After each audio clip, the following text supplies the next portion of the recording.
In your own time. One Carrier Bag, written by Dante Tanikie-Montagnani. Fade in, intro credits. Interior, hospital room, day, flashback. Maggie, a young mixed-race housewife, mid-20s, 3 months pregnant, is lying in bed hemorrhaging, while the nurse looks on in shock. Get the doctor now.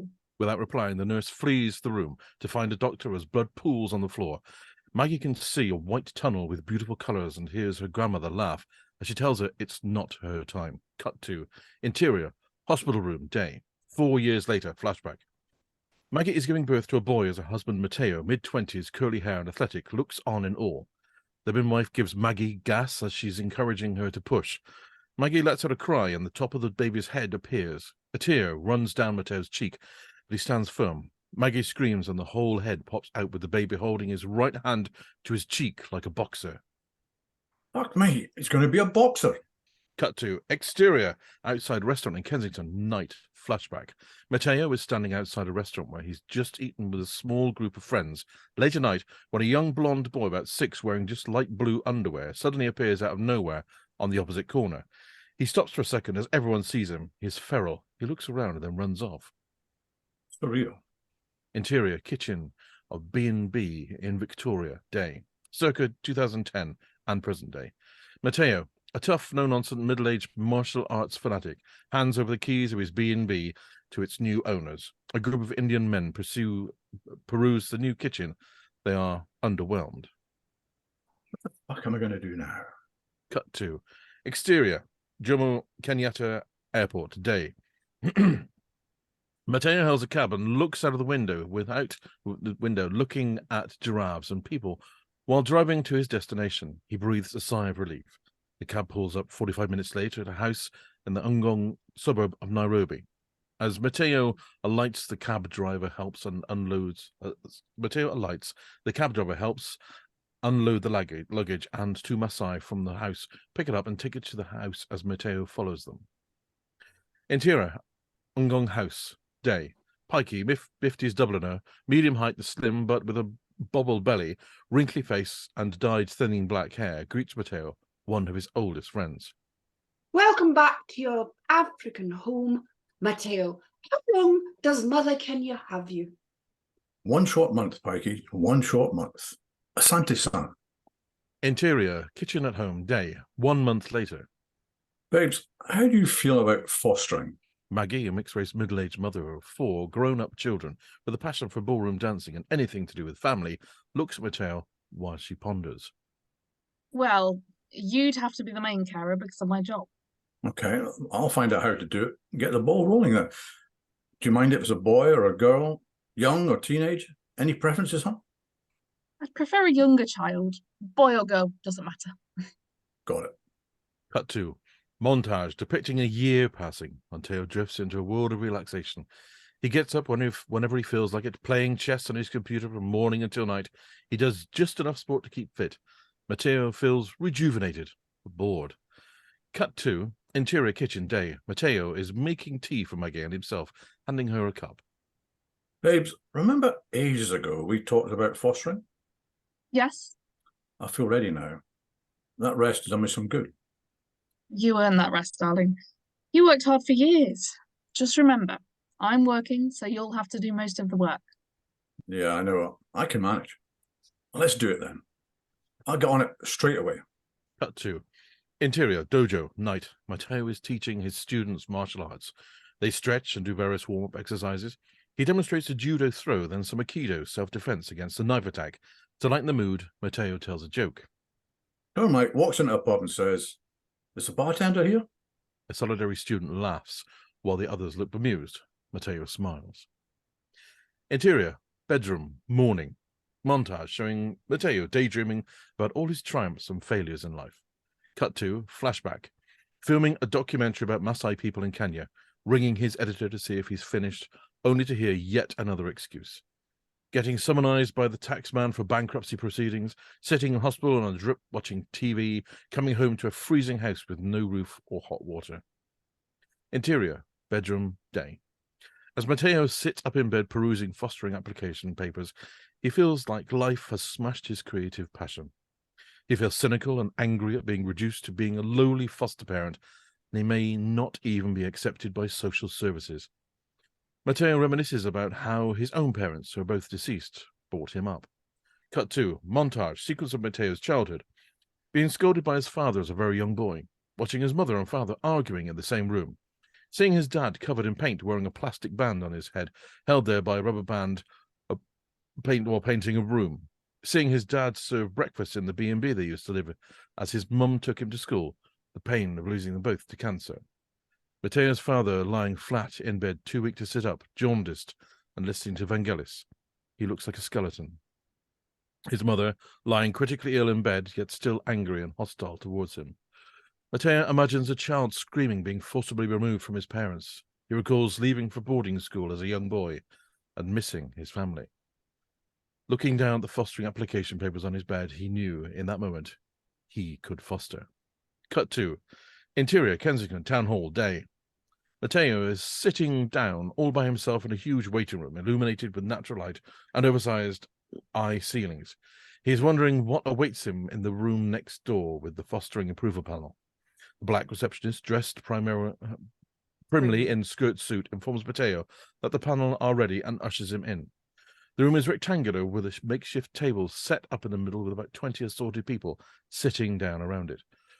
The room has floor-to-ceiling French windows and high ceilings, and the light shines directly into Matteo's eyes, forcing him to squint.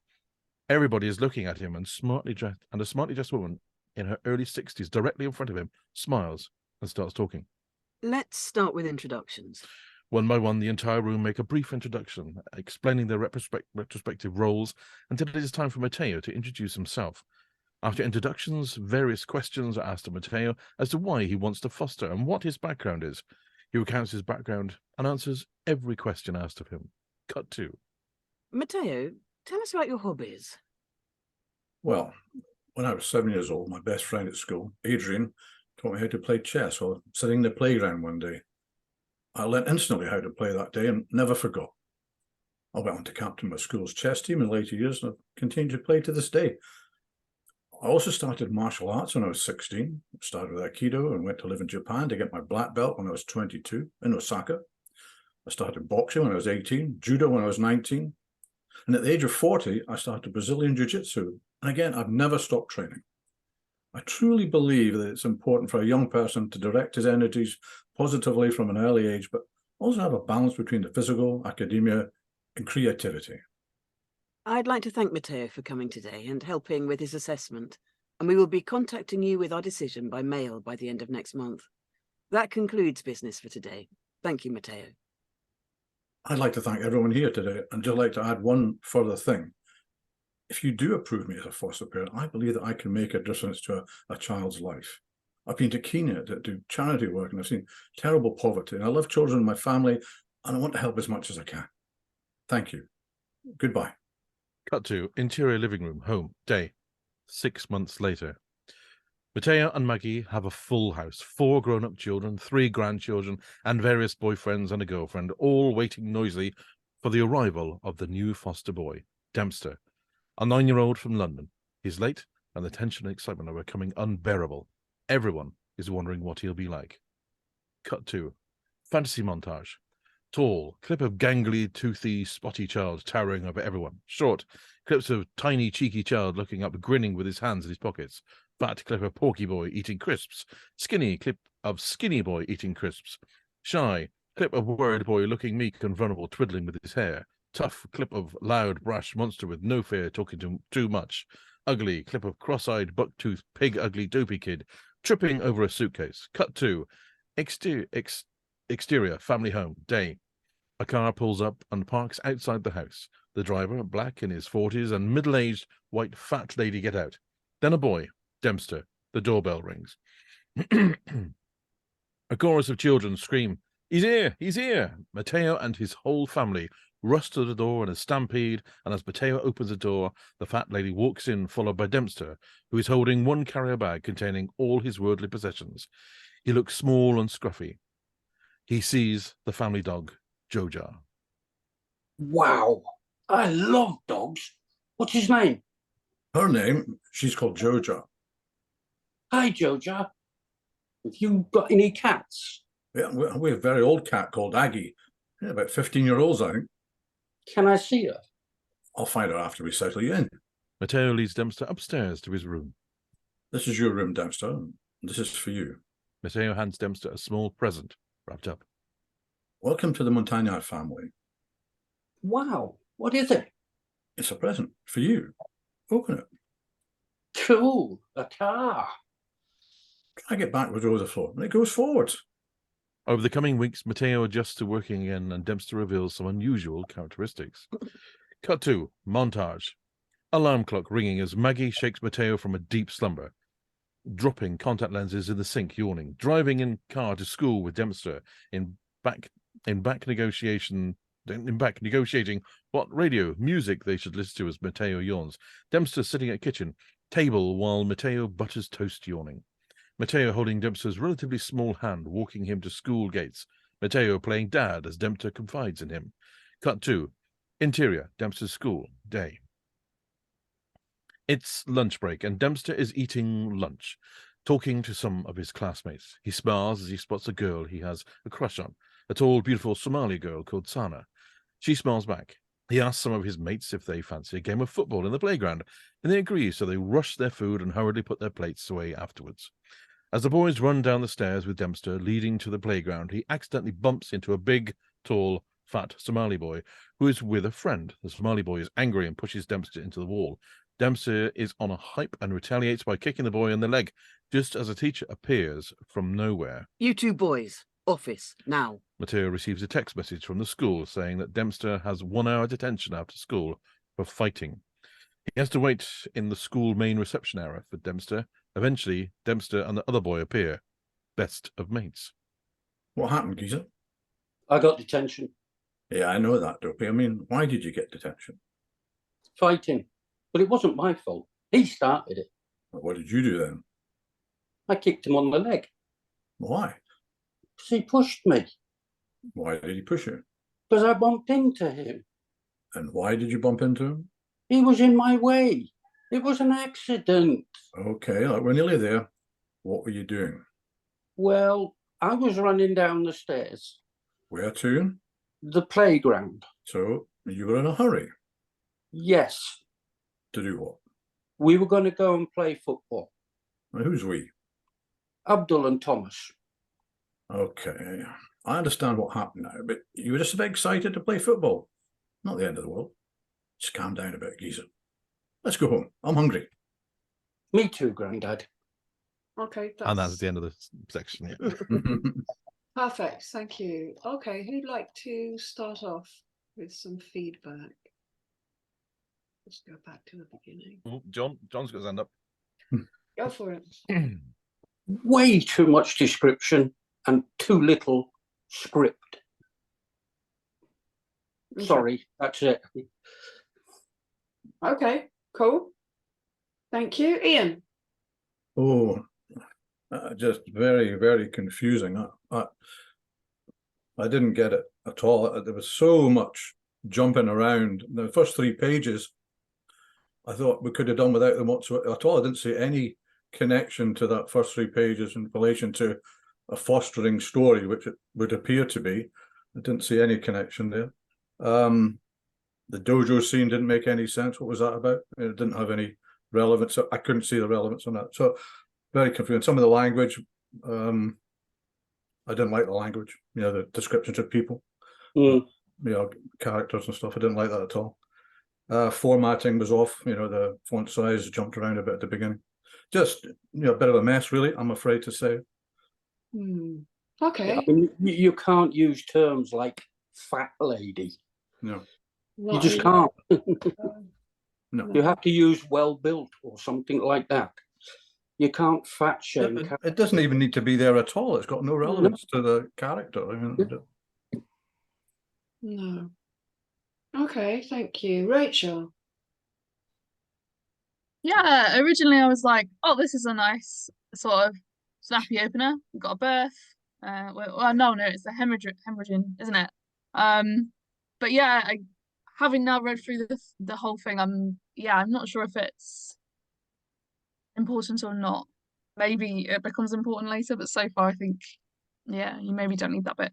You can introduce Matteo, who is a little earlier. You put a description down for him, and I think he's already been on at that point. And you wouldn't need to repeat a sort of description of character, unless there's been a big time jump or something, which I know you've got a little bit of in here. I quite like the school bit with the different kids. I think that could be quite nice. It can definitely be a bit snappier. Just so we can get to more of the story quicker, I think.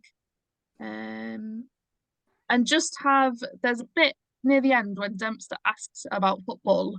You can just have him ask like you've got the other speech in your script. Just have that bit of dialogue rather than it being a description, I would say.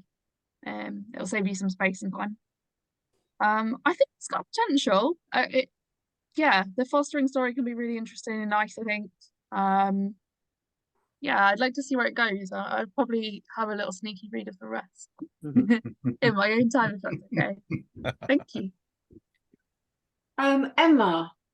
Well, yes, I mean, I've got quite a few notes. I was very interested in a fostering story, as Racheal, I think, is, because in my family, my dad was adopted and my sister she was never actually adopted, but fostered, and I think of her as my sister. And, you know, we've got a lot of that. So it's kind of interesting because it's not something that's always shown very often. And if it is shown, it's often seen very negatively. And, you know, so I was quite interested in, you know, but I think, you know, as people are saying, it probably is a fostering story. So you're wondering, I mean, I quite like it sometimes when things snap about to different places. It's quite, you know, you think if it's going to be really satisfyingly sort of platted together afterwards, you know, it can be quite interesting. You think, oh, that's why they had that there, although I didn't quite understand that image or whatever. But I feel like, you know, things other people have said, yeah, the layout is a bit confusing. You know, there's not the central justification, and, you know, it's just a little bit confusing about the time that we hear, you know, that there's a I don't know, there's a miscarriage or a bleed, but whatever's going on, but we don't know when that is. And then we hear it's 4 years later, and then 2010 and present day, but I don't quite know when. So perhaps it'd be good to be quite tight on those things if we're going to find that all these little scenes are very necessary. Yeah, I didn't quite know why we had Nairobi there, but maybe that will become clear later. We know that there was a documentary filmed in Kenya, and you know, difficulty with an editor. But I feel a bit like you've gone into somebody's house and they're not there, and they, you know, there's people that sort of cut out photographs of themselves and make collages all about us having our interesting life. It feels a bit like that, and or somebody's photo album, and it's like, I don't know who these people are and why they're here and how they relate to each other. So at the moment, I'm getting lots of breadth, I think, but not necessarily the depth. So my feeling would be, you know, and some things are being told us that we can't necessarily see, like Maggie is passionate about her family and ballroom dancing, and you think, okay, how are we going to show that? Is that necessary? I think it's about, because it is from life, it says it's from life, I think we need a bit of distance somehow. We need to decide which part of the stories are most active and which bits we, you know, can dispense with. And I think it's hard when you're close to the material to do that. But yeah, you're going to have to pick out what's the most active and the most cinematic too, because we're getting a lot of montages, which are fun. And I like the one with the kid where it's like wondering what the kid's going to be like. But you could even have the same kid actor being all those things, you know, whether it might be quite fun to have. But a lot of the other ones are things like Matteo says to his wife, do you want to foster a child? And she'd say, well, yes, because yes. No, she didn't even say yes. She says, well, you'd have to do the main, you know, the main part of the work because I'm working full time. And then he goes ahead like it's going to happen. And then he stalls. He just treads water for a year. And you think, why is that happening? And why has he made this decision unilaterally? And then why is he doing nothing about it? So there are things I don't understand. And you know, how to show the internal struggle of fostering, because he just, you know, saying, oh, I don't know. He calls himself a lowly foster parent at one point and playing dad. And it's weird, this whole stuff about passion for family and looking after children. And then this kind of what feels like reluctance. I can't quite understand what's going on there. just show the action, because he says here's a present for you, and the boy says, Dempster says, cool, a car, but we don't see that the present is being unwrapped. I think we just need to show those story beats, really. Yeah, I thought it was a bit fattest too, but yeah, I think those are, and he behaves a bit like it's only him being a foster parent when he's there with the 20 people on the panel, and he says, I would make a good foster parent because. So I just, think it doesn't feel like it's him and Maggie pulling together in tandem. It feels like it's him doing it. So yeah, there's lots of things. I mean, I'm interested in an idea of the fostering story, but I think it needs to become a screenplay, which it isn't yet for me anyway. Sorry to blether, but those are my feelings. No worries, thank you. Rory?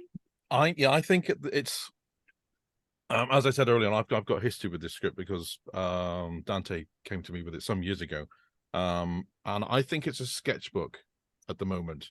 It's a record of extraordinary events in a sketchbook montage. It doesn't have a clear focus in its present form, and I think it needs to be taken away. And I think working with an editor or someone to help kind of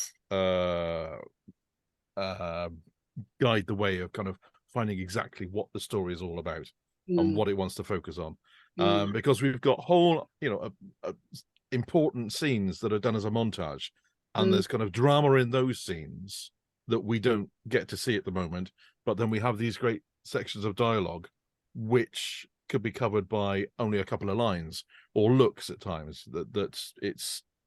I think it needs an extensive reworking, and it needs to really decide what it wants to be, because at the moment it reads more like a novel than it does a screenplay.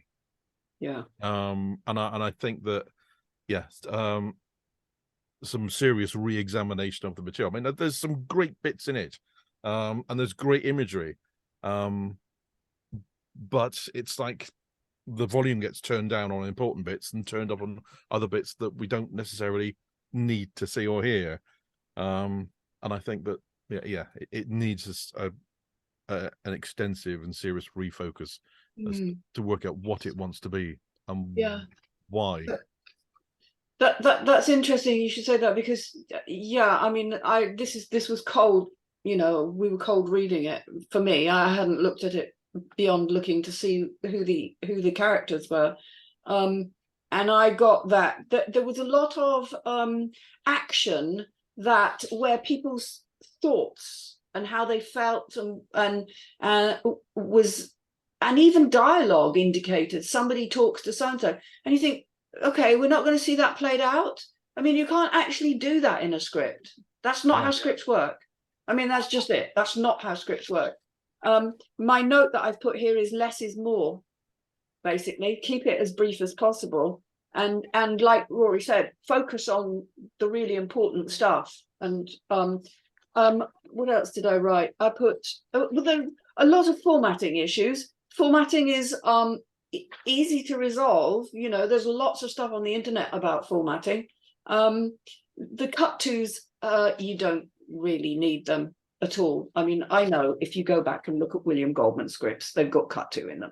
Every bloody where he's got cut-to. But I mean, come on, this is William Goldman. He's Butch Cassidy and the Sundance Kid, etc. I mean, we forgive him because of that. But nowadays, you don't really put cut-to in, unless it's something really amazing in the next scene that you want a real kind of punch in the guts with it. In which case you might put a smash cut too, What else did I put? So little formatting things, just to give you an indication, why do we have Matteo every time he appears in caps? You really need every character, including the incidental ones, in caps the first time we see them. And then you don't need to put them in caps ever again. I also got slightly confused with that in the first couple of pages, because we had Matteo in one period of time, and then clearly we went back in time but I didn't get how far back in time it was. And so is this a different actor playing him really much younger? Because I think it'll be the same actor, won't it? Just like a couple of years younger or whatever. So that was just a little bit confusing. The montages aren't formatted anything like montages are usually formatted. So it would be hard to pick out in some of those instances what's supposed to be happening. I'm not sure about a lot of the dialogue. I think we've all said there's probably a bit too much dialogue in some places and not enough in others. Where you've said somebody's talking in the action, I think I'd quite like to know what they were saying in that. But that long conversation, I think, was it John, you picked up on the long conversation between the boy and Matteo, you know, about why were you running and where were you going? I mean, yes, that could have been covered in a couple of lines, really. I think I've said everything, really. Montage, interior thoughts. Yeah, how do we see them? Less is more. Personally, not having read the rest of it, so not knowing whether that first scene is massively important to the rest of the story, I would cut everything up to page 8 and I would start where Dempster arrives at the house. And then you've got us going, why have they got this kid? Who is he? Oh, I want to know about that. And then you start to unravel the how has he been fostered, why is he fostered, etc. I think that would be, for me, that would be a stronger opening than this sort of slowly creeping along with lots of bits and pieces of here, there and everywhere, so that we don't really know where we are or what we're doing. I think I'd like to find out about that as we get to know Dempster, but I haven't read the rest of it, so I don't know. Yeah, because it goes back to the focusing. As soon as Dempster comes in, we want to know his story. We do, absolutely. Absolutely. And at the moment we're confused. Is whose story is it? Whose Is it the story is family's it? story? Is it Yeah. Matteo's story? Is it Dempster's story? Is it Yeah. Yeah. I don't know if it's helpful or not, but I just was remembering when I was writing a radio play some years ago, it was based on the story of my grandfather, who was a conscientious objector and was sent to be a sort of an administrator at a camp for Italian prisoners of war on Orkney. And it was just a story that I kind of found quite interesting. And I remember having difficulty, first of all, because it was quite close to me, because it was my grandfather of whom I was fond. And, you know, when I got people to have a look, they were saying, you're being too nice to this character. And I knew I was. And they said, make it be less like him, and then you won't feel so protective of him. And weirdly enough, my granddad read an early draft because he was still alive, not when it was actually aired, but, you know, he did get to read that. And, you know, gave me a couple of bits of feedback about, you know, practicalities to do with what had happened there. But he also said, it's your story now. You do with it whatever you want and need to. And I think it's just nice if you get that distance, you don't feel quite so protective, and just it allows you to play more as well. It frees you up. Yeah. Exactly. Yeah. Okay. Well, thank you very much. Anyway, I hope that's been helpful. And somehow I will